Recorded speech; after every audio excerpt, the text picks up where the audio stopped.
तो पिछले पार्ट में हमने देखा ही कैसे आओबा यूकी को किडनैप कर वहां से ले जाती है और इस पार्ट की शुरुआत में हम लोग पास का सीन देखते हैं जिसमें आओबा एकदम से यूकी के सामने गायब हो जाती है और इससे छोटा यूकी पूरे शौक में होता है। इसके बाद यूकी होश में आकर मन में कहता है आखिर मुझे अच्छा क्यों महसूस हो रहा है। फिर हम देखते हैं कि कोको उसे चाट रही होती है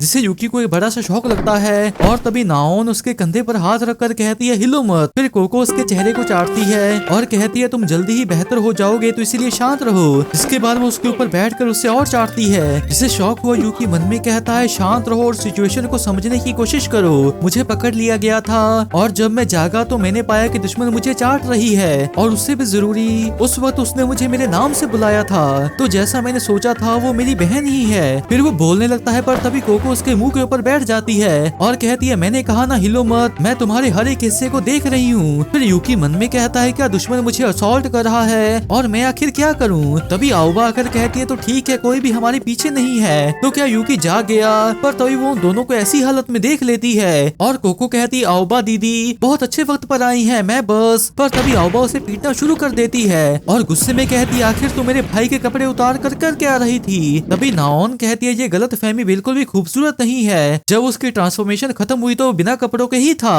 और हर जगह से घायल था इसलिए कोको उसे हील कर रही थी। और फिर कोको कहती है वो आपका छोटा भाई है ना आओबा दी, इसलिए मैं चाहती थी कि मैं उसके छोटे से छोटे घाव को भी हील कर दूं। तभी यूकी कहता है अब जब तुमने मेंशन किया है तो सभी घाव चले गए। फिर कोको कहती है मेरे सलाइवा में हीलिंग प्रॉपर्टीज हैं। साथ में नाओन कहती है इसलिए हमने कहा था कि तुम जल्द ही ठीक हो जाओगे। जिसे सुनकर आओबा कहती है सॉरी कोको और शुक्रिया, मैं पक्का तुम्हें कोई मीठी चीज खिलाऊंगी। और उसे देखकर यूकी कहता है वो एटीट्यूड, क्या आप सच में मेरी बहन हैं? जिसे सुनकर आवा मुस्कुराती है और फिर जाकर उसे हक कर लेती है और कहती है बहुत वक्त हो गया, तुम बहुत बड़े हो गए हो यूकी। जिसे सुनकर यूकी को भी पास याद आता है और फिर वो कहता है तो आप सच में जिंदा हैं। तो आवा कहती है मैं इतनी आसानी से नहीं मरने वाली। जिसे सुनकर यूकी रोने लग जाता है। इधर कोको कहती है मैं उन्हें देखकर बहुत खुश हूँ और नाओन कहती है भाई बहनों का प्यार सबसे खूबसूरत चीज होती है। इधर यूकी पूछता है पर आप ऐसी क्यों दिख रही हैं? तो आवा कहती है देखो बोल कौन रहा है जिसने एक भी कपड़ा नहीं पहना। जिससे सुनकर यूकी को भी शौक लगता है और आओबा हंसकर कहती है तुम सच में बड़े हो गए हो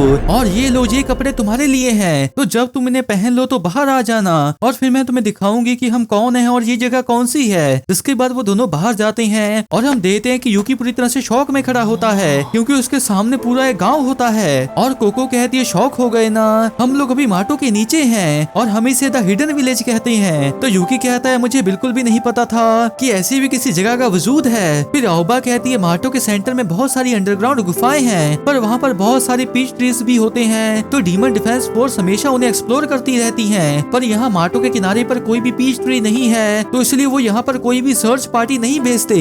साथ में नाओन कहती है और यहाँ आने का रास्ता भी खूबसूरती से छिपा हुआ है। फिर यूकी कुछ और ह्यूमनॉइड्स को देखता है और फिर पूछता है क्या यहाँ पर आप लोगों की तरह और लोग भी हैं? तो आओबा कहती है यहाँ 20 के करीब लोग रहते हैं और वो सभी ही मेरी तरह पहले इंसान थे। फिर कोको कहती है मैं कोको जेनिबाको हूँ और नाओन कहती है मैं नाओन यूनो हूँ। तभी यूकी शौक होकर पूछता है क्या शुकीस पहले इंसान थे? तो यूकी कहती है नहीं वो तो मॉन्स्टर्स ही हैं। और नाओन कहती है पर हम स्पेशल हैं। और कोको कहती है हम आधे इंसान और आधे मॉन्स्टर हैं। फिर आओबा कहती है एक्सीडेंटली ही ऐसे बन गए पर हमारी आत्माएं अभी भी इंसानों की ही हैं और ये काफी अच्छी जगह है ना, तो यूकी अब से तुम हमारे साथ यहीं पर रहने वाले हो। जिसे सुनकर यूकी को शौक सा लगता है। फिर आओबा उससे कहती चिंता मत करो, तुम्हारे साथ कोई भी एक गुलाम की तरह बर्ताव नहीं करेगा। तभी यूकी कहता है एक सेकंड रुकिए दीदी, छिपने की कोई जरूरत नहीं है क्योंकि आप इंसान हैं, तो अगर आप डीमन डिफेंस फोर्स से बात करेंगे तो वो पक्का आपको प्रोटेक्ट करेंगे। जिसे सुनकर वो तीनों ही शांत हो जाती हैं। फिर कोको पूरे गुस्से में कहती है डीमन डिफेंस फोर्स दुश्मन है और आओबा कहती है उन्होंने तुम्हारे साथ एक गुलाम की तरह बर्ताव किया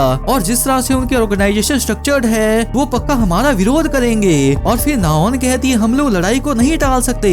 जिसे सुनकर शौक हुआ यूकी मन में कहता है ये तीनों एक सेकंड पहले कितनी शांत थी और अब ये डीमन डिफेंस फोर्स से लड़ने को भी तैयार हो गई हैं। आखिर इनके साथ ऐसा क्या हुआ है? इधर हिमारी शुशु को एक स्पेशल पट्टी बांध रही होती है और कहती है शुक्र है कि तुम्हारी चोट इतनी गहरी नहीं है और तुम इसके साथ मूव कर सकती हो। तो शुशु कहती है हाँ मैं ठीक हूँ और मुझे खुद से यह यूकी की चिंता है। तभी ने वहाँ पर आती है और शुशु उससे पूछती है क्या तुम्हें वो मिला? तो ने निराशा के साथ कहती है बिल्कुल भी नहीं और मैंने दूसरी स्क्वाड्स को भी हमारी मदद करने को बोला पर। तो हिमारी कहती है अच्छा कोई बात नहीं। फिर ने कहती है मैं सर्च एरिया को बढ़ा कर देखती हूँ। तभी शुशु पूछती है हिमारी कमांडर अभी क्या कर रही है? हमारे वापस आने के बाद से वो अपने कमरे से बाहर नहीं निकली। तो हिमारी कहती है सुप्रीम कमांडर ने ऑर्डर दिया है कि हम ह्यूमनॉइड्स के साथ नहीं लड़ सकते, तो शायद इसीलिए ही वो जरा सा परेशान है। जिसे सुनकर शुशु कहती है पर ये तो बिल्कुल भी ठीक नहीं है, हम यहाँ पर आराम से कैसे बैठ सकते हैं जबकि यूकी बहुत बड़े खतरे में होगा। तो हिमारी उससे कहती है मुझे लगता है शायद उनकी उसे किडनैप करने की कोई और वजह है और मुझे यकीन है कि वो सुरक्षित ही होगा, तो चिंता मत करो कमांडर जरूर कोई प्लान सोच रही होंगी। जिसे सुनकर शुशु जरा सा खुश होती है। इधर क्योका अपने रूम में उसी घटना के बारे में सोच रही होती है और फिर वो कहती है उसने अपने मास्टर की जगह किसी और की बात सुनी, अब उसे वापस लाने के बाद उसे इसकी सजा देनी ही पड़ेगी। और तभी उसे एक शौक सा लगता है और वो बाहर माटो की ओर देखती है। इधर वो तीनों अभी तक अपने गुस्से वाले रूप में ही होती हैं और तभी यूकी आओबा से पूछता है दीदी आपको कैसे पता चला कि मैं माटो में हूँ? तो आओबा नॉर्मल होकर कहती है मैं यहाँ अपने छोटे भाई की मौजूदगी महसूस कर सकती हूँ। तो यूकी पूछता है क्या आप ये कर सकती हैं? तो आओबा कहती है बिल्कुल, मैं तुम्हारी बड़ी बहन जो हूँ, तुम्हें ढूंढने के काबिल होना मेरा काम है और मैंने पहले तुम्हें कुछ भी नहीं कहा क्योंकि मैं तुम्हारा ईगो नहीं बढ़ाना चाहती थी, लेकिन अब तुम बड़े हो गए हो तो मैं गर्व से कह सकती हूँ यूकी तुम इस दुनिया के सबसे हैंडसम इंसान हो। क्या तुम दोनों को भी ऐसा नहीं लगता? तो वो दोनों ही ढीली सी आवाज में हाँ कहती हैं। तो आओबा कहती है सही कहा, ये सबसे हैंडसम है। और यूकी मन में कहता है उन दोनों के लिए बुरा लग रहा है, पर तभी उसका पेट बोल पड़ता है। तो आओबा कहती है मैं तुम्हारे लिए कुछ खाने को लेकर आती हूँ, जिसके बाद वो वहाँ से चली जाती है। फिर यूकी उन दोनों से कहता है आपको जरूर उनके साथ मुश्किल होती होगी क्योंकि वो जरा सा अपनी मर्जी के हिसाब से ही चीजें करती हैं। तो कोको कहती है वो जरा सा से तो बहुत ज्यादा करती हैं। फिर नाओन कहती है हाँ लेकिन सब आओबा से प्यार करते हैं, उसकी कमियों से भी। तभी यूकी कोको को मशरूम खाते हुए देखता है और फिर कहता है तुम्हारे पास जो भी है उससे बहुत स्वादिष्ट स्मेल आ रही है। तो कोको कहती है ये माटो मशरूम हिडन विलेज में ही उगते हैं। और नाओन कहती है इनका टेस्ट और सेंट कमाल की है और इससे एनर्जी भी मिलती है। फिर यूकी मन में कहता है इसकी स्मेल मीठी है बिल्कुल एक फ्रूट के जैसी, इसके साथ कौन से इंग्रेडिएंट्स अच्छे लगेंगे। और तभी उसे हेलुसिनेशंस होने लगती हैं और कोको पूछती है क्या हुआ।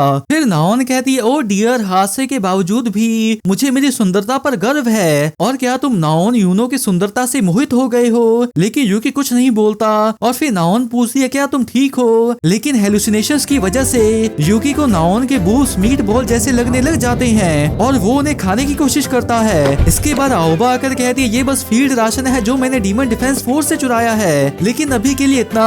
पर तभी वो देखती है कि यूकी नाओन के बूब्स और कोको के बट को खाने की कोशिश कर रहा होता है। और आओबा ये देखकर मन में कहती है मेरे नजर हटाते ही ये सब कैसे हो जाता है। दूसरी ओर डॉम में क्योका आकर कहते चलने को तैयार हो जाओ। तो शुशु पूछती है क्या आपने पता लगा लिया कि यूकी कहाँ पर है? तो क्योका कहती है मेरी बॉडी खुद ब खुद मूव कर रही है, जिसका मतलब साथ में हिमारी कहती है उसकी ट्रांसफॉर्मेशन खत्म हो गई। और शुशु कहती है मैं समझ गई आपकी एबिलिटी की कीमत। तो क्योका कहती है मैं उसे उसका इनाम देने जा रही हूँ और इससे मैं यूकी डिटेक्शन रडार बन गई हूँ। इधर आओबा यूकी से पूछती है क्या अब तुम ठीक हो? तो यूकी कहता है हाँ और माफ करना दीदी। तभी आओबा हंसती है और यूकी पूछता है क्या हुआ? तो आओबा कहती है कुछ नहीं, मुझे बस लगा कि हम फिर से पुराने दिनों में आ गए हैं क्योंकि तुम सच में यहाँ मेरे पास बैठे हुए हो। जिसे सुनकर यूकी भी खुश हो जाता है। फिर वो उसके हाथ को देखकर पूछता है वैसे वो एक माटो पीच है ना? तो आओबा हाँ कहती है। फिर यूकी पूछता है मुझसे अलग होने से पहले आपने इसे नहीं खाया था है ना?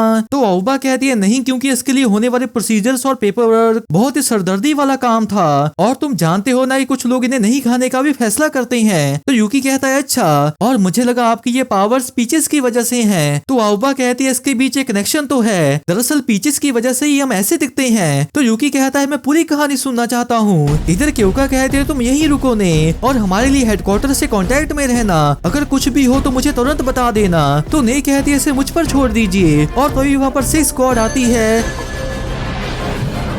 जिसमें टैंका, याचिहो और सहारा होती हैं। और इस तरह से यूकी को रेस्क्यू करने वाली टीम तैयार होती है और वो सभी उसे लाने के लिए निकल पड़ती हैं, जिसके साथ ही एपिसोड भी एंड हो जाता है।